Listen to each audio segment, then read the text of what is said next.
First of all, thank you so much for doing this. Mhm. Before we dive into all of the content and all that, I would love to have a deeper understanding of what your role is within Verizon.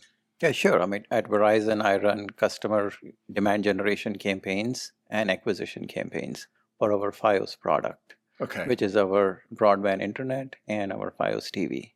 So it's pretty much performance driven. Everything, yes. Nothing really to do with brand, no upper funnel, but more I mean, it's a performance. blend of Yeah. both, but yeah, performance, lower funnel is, a key focus of mine. Yeah. Understandable. Makes sense. South by Southwest just started. Mhm. Any key takeaways thus far after day one?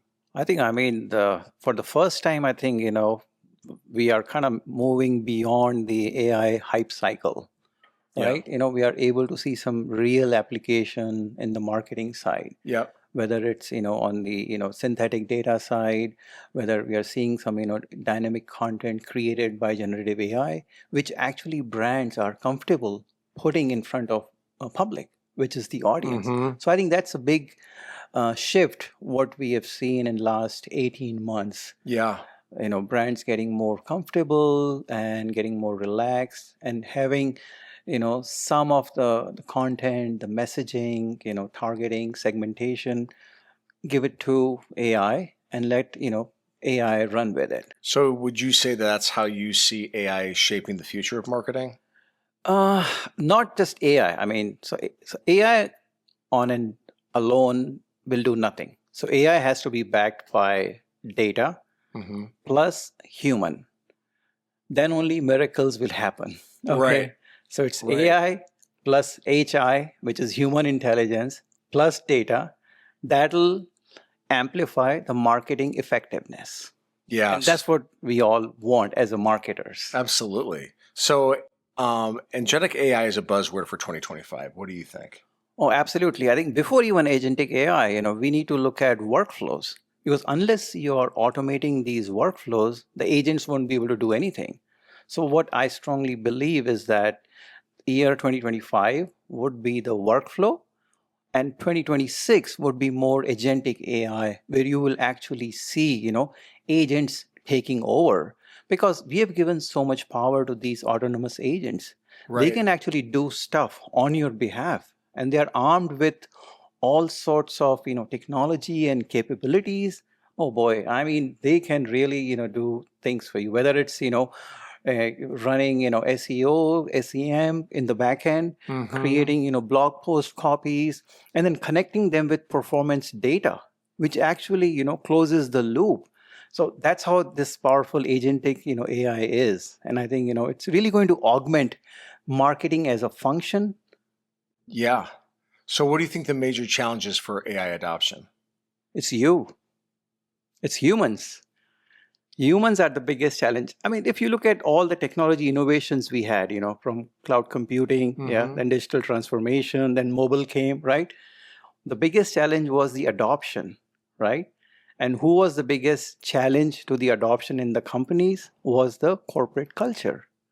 So once again, we have to go back to that playbook of organizational slash cultural change. What's that playbook? What did I do when digital transformation was happening? What did I do? How did I train my uh, internal audiences? How do I remove the friction, the corporate friction within the companies? I think that's going to be the biggest challenge. Technology will do. I mean, AI is just another technology.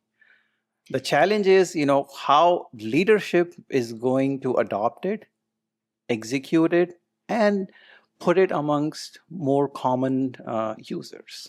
How did your personal AI adoption come to be? Well, I mean, when I'm working, I always have a tab open of one AI assistant.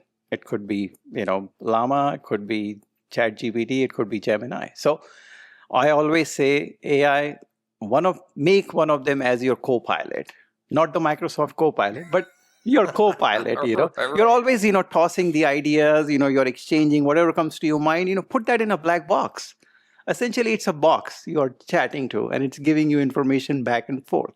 But to the point of AI adoption, what that restriction could be, and you said it's you, the actual human. in the work setting, there could be some fear or some resistance because they're just not sure. Do you come from the belief that AI adoption really starts at home? Meaning, Mm-hmm.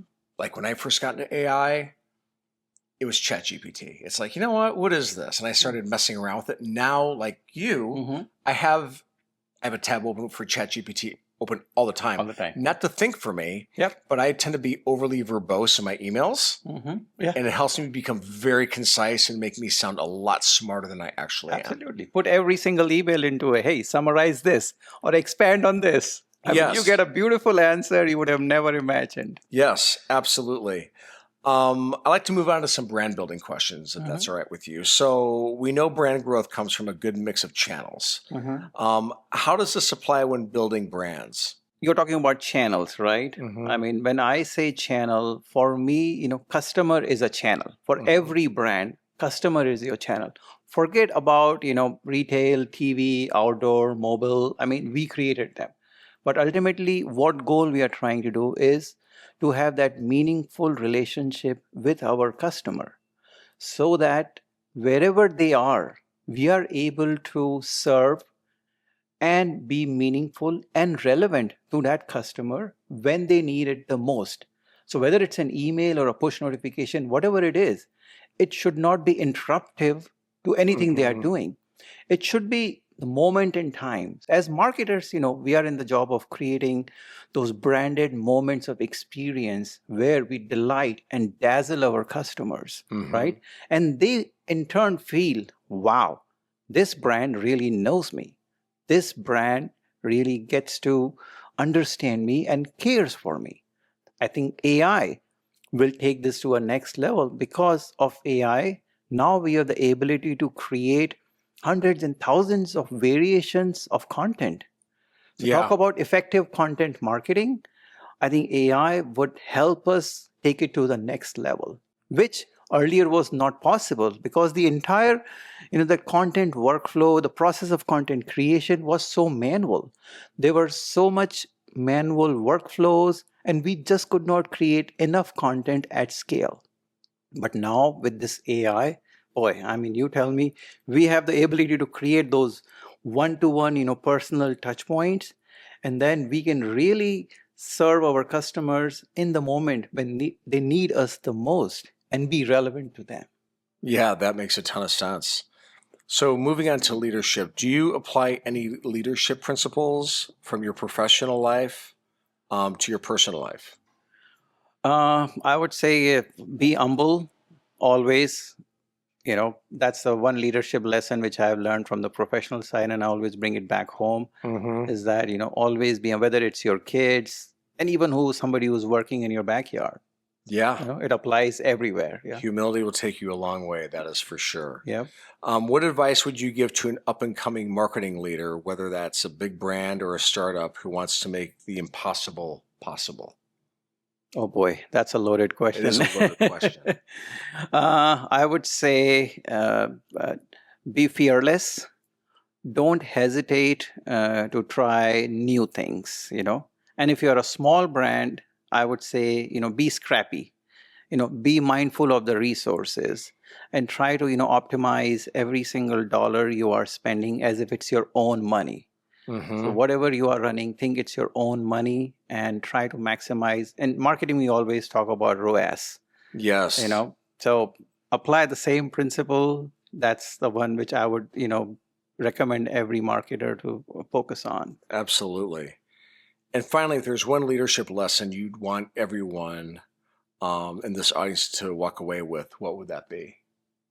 I personally believe, Simon Sinek, he's, I always watch his shows and, when he says that, and as a leader, you are not in charge, but you should take care of others who you are in charge of. It's not about being in charge, but take care of people who are you in charge of. Yes. And that comes with a lot of responsibility. Yes. You need to be, able to build that trust amongst your followers or direct reports, whatever it is, I think that empathy goes a long way, for a leader. And of course, as a leader, you have to think beyond, what others can see. Just be like half step ahead Yes. of what others are. Yes, absolutely. All right. Thank you very much. Thank you. Was that good?